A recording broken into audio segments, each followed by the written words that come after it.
देवलोक में अनेक देवताओं को बहुत पीड़ा पहुंचा रहे थे। रावण के जाने के बाद, अनेक राक्षसों के बाद, राक्षस कभी रुकते नहीं, वो कुल के लोग थे, रावण के इंस्पिरेशन लेने वाले बहुत लोग थे। तो उनमें से एक व्यक्ति था, उनका नाम था दंबोद भाव। तो दंबोद भाव ये जो बहुत भयानक राक्षस था, क्योंकि सहस्त्र कवच था, और ये सहस्त्र कवच राक्षस को, सहस्त्र मतलब 1000, 1000 आर्मर, कवच, और उसको वरदान था कि एक कवच ही व्यक्ति एक बार तोड़ सकता है, और उसको तोड़ने के लिए उस व्यक्ति को 1000 वर्ष, धरती का 1000 वर्ष तपस्या करना होगा। एक ही कवच एक टाइम पे तोड़ सकता है कोई भी व्यक्ति, और 1000 वर्ष तपस्या करके आने वाला व्यक्ति ही उसको तोड़ सकता है। और तीसरा कैटेगरी जो था, उसके कारण कोई मार ही नहीं पाता था, तो जैसे ही वो एक कवच तोड़ देगा, जो व्यक्ति तोड़ता है उसको मृत्यु हो जाएगी।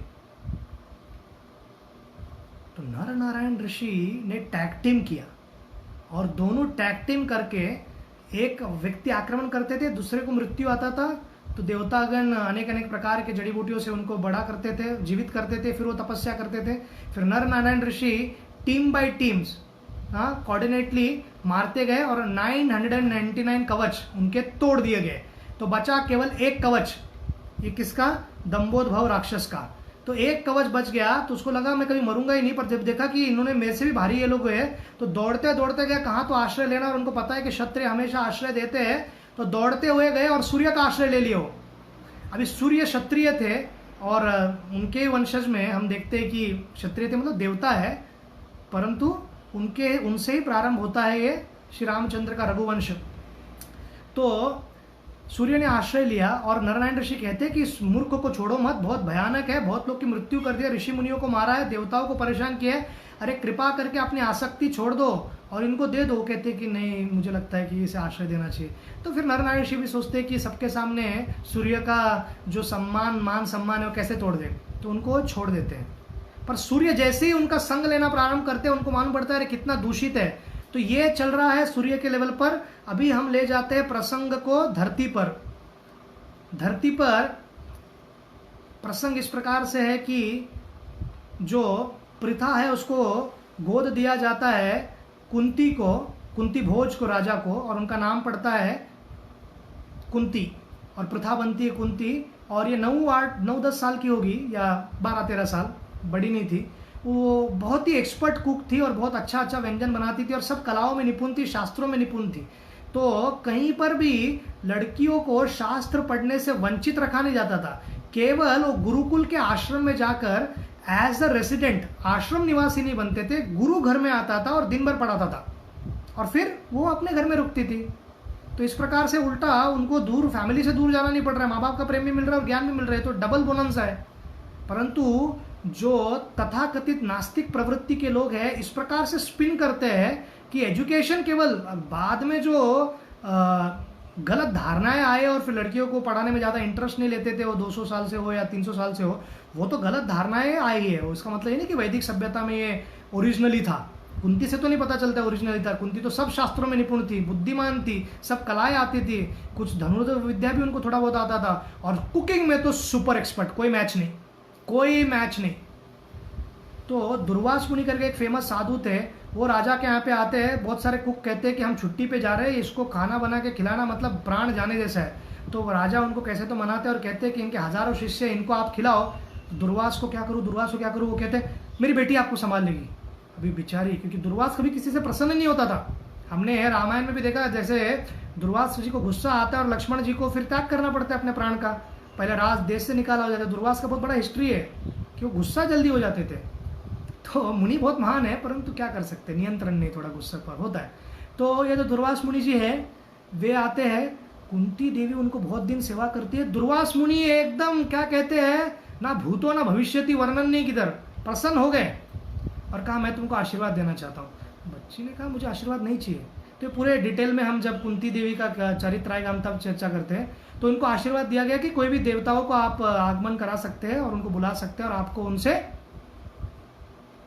जन्म, उनसे आपको संतान प्राप्त होंगे। अभी ये बेचारी कुमारी थी और ये विचार करने लग गई कि दुर्वास मुनि ने किसी को आज तक वरदान इतना दिया नहीं, मैंने जितना भी इनके बारे में सुना है तो ये तो श्राप और यही सब कार्य किए अभी तक, तो ये आशीर्वाद दे रहे मतलब सच्ची में है क्या नहीं। क्यूरियोसिटी किल्स द कैट, अर्थात वो सोच रही है, बेचारी विचार कर रही है कि मैं क्या करूँ, ये सच में होगा क्या। तो उन्होंने सूर्य का नाम ले लिया, सूर्य का मंत्र किया। सूर्य उसी वक्त सोच रहे थे कि ये दुष्ट को मैंने आश्रय दिया, इसको कहाँ डालूं। तो वो सोचते हैं कि अभी इन्होंने मेरे को बुलाया है, और देवता जब आ गए और जो मंत्र उन्होंने उच्चार किया था उससे गर्भवती होंगे। तो फिर सूर्यदेव उनके सामने प्रकट होते हैं, और सूर्यदेव को देखकर कुंती घबरा जाती है और कहती है क्या हो गया, मैं कैसे करूं, क्या करूं। क्योंकि आपको कल्चरल कॉन्टेक्स्ट उस समय का समझने की आवश्यकता है। उस समय ऐसा नहीं है कि आज के डेट में अगर कोई सूर्य या कोई सेलेस्टियल आकर किसी को दे दे तो वो समझेंगे यार बहुत बड़ा कार्य हो गया, चमत्कारी कार्य हो गया, न्यूज़पेपर में आ जाएगा फ्रंट लाइन में। परंतु उस समय कल्चरल कॉन्टेक्स्ट ऐसा था कि विवाह से पूर्व कोई गर्भवती कैसे हो सकते हैं, शादी से पूर्व कोई व्यक्ति ऐसे कैसे कर सकता है।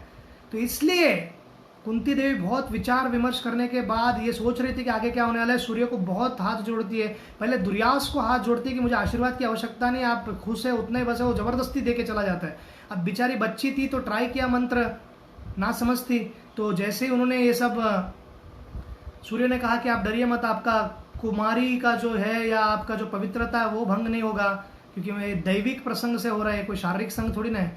तो फिर उनको सूर्य का आशीर्वाद मिलता है, और सूर्य जिससे कंटाल गए थे, लिटरली कंटाल गए थे, हालांकि आश्रय दिया और पुत्र के समान ही समझते थे सुधारने के लिए, पर उनको कुंती के यहाँ पर इस जो है दाम्बोध भव को दे दिया गया।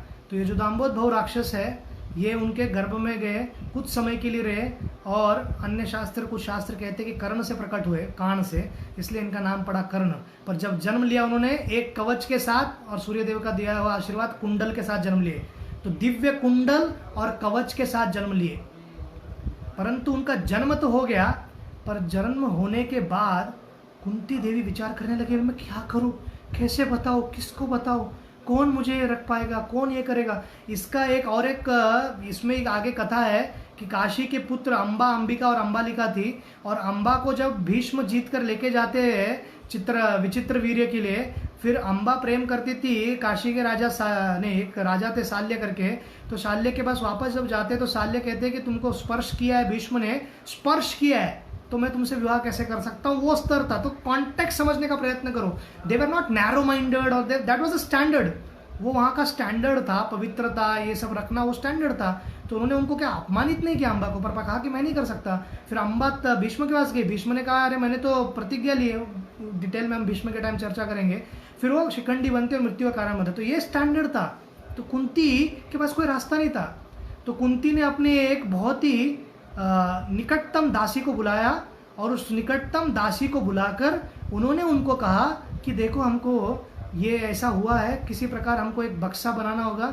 उस बक्से को बहुत जवाहरात और बहुत प्रकार के रूबीज, एमरल्ड, गोल्ड, ये सब भर भर के इतना, और उसमें बच्चे को कुशन रख के उस पर रख कर नदी के तट पर अंधकार पर लेके जाकर सुबह के एकदम भोर के समय, और वहाँ पर रखते हुए सूर्य को प्रार्थना, फिर क्योंकि उनके पिता थे, फिर वायु को प्रार्थना, सभी देवताओं को प्रार्थना, भगवान को प्रार्थना। और कहते हैं सीने पर पत्थर रखकर वो रो रही थी, और आज जीवन कर्ण के प्रति उनको प्रेम था।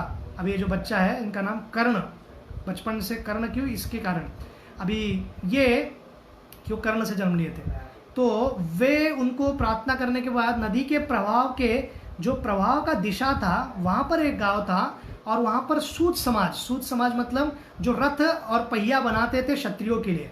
तो सूत समाज अपने आप में कोई एकदम ऐसा नहीं कि अपमानजनक या बहुत ही लो कार्य था, ऐसा कुछ नहीं था। इनफैक्ट वैदिक सभ्यता में कोई भी कार्य क्यों ना हो वो लो कुछ है ही नहीं, क्योंकि कृष्ण कहते हैं चतुर्वर्णम मया सृष्टम गुण कर्म विभागशः। ये चारों वर्ण और चारों आश्रमों का मैंने निर्माण किया है, ये दैविक स्तर में है, और भगवान श्री कृष्ण को प्राप्त करने का ये मार्ग है, और ये बताया गया है सिस्टमेटिकली। और ये सब बताने के बाद भी जब हमको क्लियरली पता है, फिर भी सूतपुत्र अगर कोई कहते थे, आगे जाके हमको पता चलेगा, तो बुरा लगने का कोई मतलब नहीं था, क्योंकि इनको रेस्पेक्ट था। और अधिकतर जो सारथी है या रथ बनाने वाले हैं ये मित्र हुआ करते थे क्षत्रियों का, और बहुत बार गाइडेंस भी देते थे। कृष्ण सारथी बनते हैं तो इसमें क्या बुरा बात था। परंतु आप जब एक आइडेंटिटी से आइडेंटिफाई करते हो कि यही मैं हूँ, यही मेरे को रेस्पेक्ट मिलना चाहिए, इसके अलावा अगर मेरे को कोई सम्मान नहीं करता है तो मैं बुरा हूँ, तो फिर हमारा वो प्रॉब्लम है, नहीं तो कोई प्रॉब्लम है ही नहीं। जैसे हमारे देश के पंत प्रधान को मैं झाड़ू मारता था बोलने में कोई प्रॉब्लम नहीं है, मैं चाय वाला था बोलने में कोई प्रॉब्लम नहीं है। अगर कोई प्रोफेशन से आपको ऐसा नहीं लगता है कि मुझे बुरा लगता है तो लोगों को बुरा नहीं लगना चाहिए। परंतु कुछ लोगों को, एलिट क्लास लोगों को, सो कॉल्ड लुटियंस, दिल्ली वाले क्लास को, उनको लगता है कि जो इंटेलेक्चुअल्स है, जो वही वो सर्कल में रहते हैं, जिनको एकदम ब्रिटिश इंग्लिश बोलने आता है, वही महान लोग हैं। बाकी सब जिनको अंग्रेजी नहीं आती है वो सब, समझ रहे हैं ना, उनका कोई ये नहीं, स्तर नहीं है, उनका कोई आइडेंटिटी नहीं है। ऐसा जो समझने वाले लोग हैं उनको ही लगता है बुरा वगैरह, अन्यथा किसी को बुरा नहीं लगना चाहिए। मेहनत कश लोगों को तो सब जगह सम्मान दिया जाता है। अब्राहम लिंकन तो जब बच्चे थे तो कंस्ट्रक्शन साइट पे काम करते थे, पर वो राष्ट्रपति बने आगे जाकर, तो इससे कुछ लेना देना नहीं है। तो इसी प्रकार जो ये बच्चे को प्रार्थना किया जाता है। अभी दो स्टोरी को जोड़ने का प्रयत्न कीजिए। एक माता का, एक स्त्री का ऐसा परिस्थिति है कि वो बच्चे को बहुत प्रेम करती है अपने प्राण से भी ज्यादा, पर रख नहीं सकती सामाजिक कारण के कारण, सामाजिक दृष्टिकोण, ना उस बच्चे को कोई मान्यता मिलेगी ना माँ को, तो इसलिए वो करती है दिल पर पत्थर रख कर, ना कि छुटकारा, एबॉर्शन नहीं कराया उन्होंने। ये उन्होंने फिर जब बच्चे को डाला तो वहां पर सूद समाज में एक राधे और एक सूद समाज के व्यक्ति, उनको संतान नहीं थे, तो उनकी पत्नी और वे निरंतर प्रार्थना करते थे कि हमको संतान हो, संतान हो। ये प्रार्थना कर रही है सेम भगवान को कि मैं संतान को नहीं कर सकती हूँ, पर ऐसे व्यक्ति को दीजिए जो इनकी बहुत प्रेम से सेवा करे। तो ये प्रार्थना कर रहे मुझे संतान दो, और ये प्रार्थना कर रहे मैं संतान को नहीं रख सकती अभी। तो दोनों को जोड़कर भगवान स्टोरी क्रिएट करते हैं ताकि उस बच्चे का भी रक्षा हो और जो निसंतान है उनको संतान मिल जाए और ये बिचारी का जीवन अच्छे से चले। तो इस प्रकार वो राधे को पुत्र मिलने के बाद उनका नाम वसुसेन और राधेय करके नाम पड़ता है इस बच्चे का। बचपन से ही बहुत अभिलाषा थी इसको, वो रथ वगैरह सब बनाते थे लोग, उसमें उनको इंटरेस्ट था, वो करता था, पर मेन कार्य धनुर्विद्या में था, क्योंकि है वो क्षत्रिय, है सूर्यपुत्र, है वो कुंती पुत्र, उसमें कोई डाउट ही नहीं है। तो कला से और इससे पूर्ण रूप से क्षत्रिय, और अपना पूरा कार्य एकदम सिस्टमैटिकली प्रैक्टिस करता था, पिता को भी प्रसन्न करता था और दानशूर भी था, बचपन से ही बहुत चैरिटी वगैरह करता था। तो इसमें गुण थे, और ये जो भी दानशूर का गुण, ये जो भी गुण आया है, ये जो मैं दानों के बारे में आपको बताया, दमुद भाव जो सहस्त्र कवच वाला था, वो गुण आया है सूर्य के संग से। तो दुष्ट राक्षस भी अगर संग ले ले तो सुधारने का चांस है। और कुंती के गर्भ से, इतने महान गर्भ है कुंती का कि कुंती श्री कृष्ण की श्रेय शक्ति है, भगवान श्री कृष्ण की आध्यात्मिक जगत में, वो कोई साधारण नहीं है। वो आगे जाके श्रीमद् भागवतम में हम सुनते हैं कि वो प्रार्थना करती है कि पुनः पुनः मुझे विपदा दीजिए, क्योंकि विपदा मेरे जीवन में जब आता है प्रभु, तो मैं, आप हमारे जीवन में आते हैं और आपका स्मरण होता है और आपका दर्शन होता है। तो ऐसा प्रार्थना करने वाला कौन है पूरे ब्रह्मांड में? हर एक लोग अपना वरदान मांगते हैं, या मुक्ति मांगते हैं, या भक्ति मांगते हैं, या यहाँ से आध्यात्मिक जगत मांगते हैं, पर कोई विपदा थोड़ी ना मांगता है। वो कुंती महारानी, वो स्टैंडर्ड है। तो इस प्रकार से कुंती का जब आएगा हम डिटेल में चर्चा करेंगे कि किस दृष्टिकोण से हमको और समझना है अच्छे से।